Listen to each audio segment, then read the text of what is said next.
கேட்டிருக்கீங்களா? கோபப்படாம எனக்காண்டி இதை மட்டும் கேட்டிருங்க. சமீபத்தில் தமிழ்நாட்டில் சென்னை மற்றும் கோவை பகுதிகளில் நல்லா கேட்டுக்கோங்க, ஒரு சில பெண்கள் நீளமாக துணியை உடல் முழுவதும் சுற்றி அணிந்து வருவதால் ஆராய்ச்சியில் அதற்கு பெயர் புடவை எனப்படும் ஒரு வகையான ஆடை என கண்டறியப்பட்டது. என்ன பண்றது பாத்தீங்களா? சென்னை கோயம்புத்தூர் சைட்ல திடீர்னு நீளமா ஏதோ ட்ரெஸ் போட்டு வந்திருக்காங்க. அத நம்ம மக்கள் விசாரிக்கும் போது தெரிஞ்சிருக்கு அது பேர் புடவைன்ட்டு. புடவை அது அந்த ஊர்ல கெட்டதே கிடையாது, ஒரு சில பேரும் அதை கெட்டுறாங்க. என்னத்த சொல்ல, நாடு எங்க சார் போகுது? நாடு நாசமா போகுது. உனக்கு என்ன பிரச்சனை? இது கேட்டீங்களா? 2026 ஆணும் பெண்ணும் திருமணம் செய்து கொண்டால் அவர்களுக்கு 5 லட்சம் அபராதமும் மற்றும் தூக்கு தண்டனை அளித்து 2 மாதம் கழித்து விடுவிக்கப்படுவார்கள் என நீதிமன்றம் அறிவிப்பு. ஆணும் பெண்ணு திருமணம் பண்ணக்கூடாதுல, அது அப்படின்னு சட்டம் இருக்கும். இப்ப கொண்டு வர போறாங்க 2026. ஒரு ஆணும் ஒரு பெண்ணும் கல்யாணம் பண்ணிட்டாங்கன்னா தடை. ஒண்ணு ஆணும் பண்ணணும், இல்ல பெண்ணு பண்ணணும். என்னங்க எனக்கு ஒண்ணுமே புரியல. ஆமா, சட்டத்தை மாத்திட்டாங்க. அதாவது இப்படிதான் இருக்கும் நாடு. நீங்க சும்மாங்க. கோயம்புத்தூர் குரூப் மால் அருகே கடல் வைக்க கோரி அவ்வூர் மக்கள் ஆர்ப்பாட்டம். அவர்களது கோரிக்கைக்கு ஆதரவு தெரிவித்த பல நாட்டு தலைவர்கள்.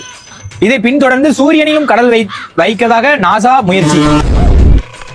அதாவது இப்ப நம்ம கோயம்புத்தூர்ல கடல் வைக்க சொல்லி மக்கள் போராட்டம் பண்ணிட்டு இருக்காங்க. அதுக்கு நிறைய நாட்டு மக்கள் ஆதரவு தெரிவித்து வராங்க. அதை தொடர்ந்து நம்ம சூரியன் இருக்கலாம் அங்க கடல் வைக்கணும் அப்படின்ட்டு நாசா முயற்சி எடுத்துட்டு இருக்காங்க. சூரியன்ல கடல் வைக்கலாமா? எடுக்கலாம், அது வைக்கலாம், தப்பு இல்ல. சூரியனே அதே எங்க இல்ல சூரியன்ல கடல் வைக்கணும் மொத்தமா. கடல்ல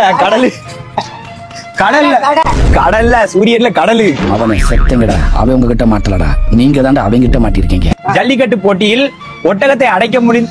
ஜல்லிக்கட்டு போட்டியில் ஜல்லிக்கட்டு போட்டியில் ஒட்டகத்தை அடக்க முயன்ற வீரர் ஒட்டக கொம்பு குத்தியதால் சம்பவ இடத்திலேயே உயிரிழந்து முதல் பரிசை தட்டி மகிழ்ச்சியுடன் வீட்டுக்கு திரும்பினார்.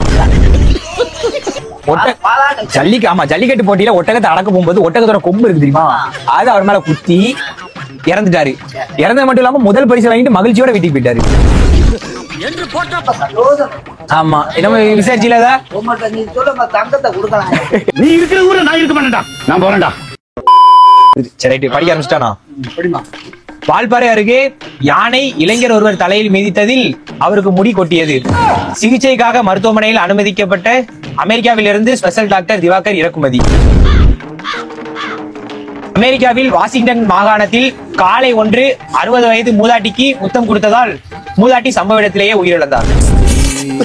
விசாரணையின் போது காளை கொம்பால் மூதாட்டியின் தொண்டையில் முத்தமிட்டது தெரிய வந்துள்ளது. என்னடி சொல்ற? காளையின் கொம்பை கூர்மைப்படுத்தியதால் ஷார்ப்னர் உரிமையாளர் கைது. என்னங்க எனக்கு ஒண்ணுமே புரியல. திருநெல்வேலியில் போக்குவரத்து நெரிசல் காரணமாக பெய்து கொண்டிருந்த கனமழை வானத்தை நோக்கி பின்னோக்கி சென்றது.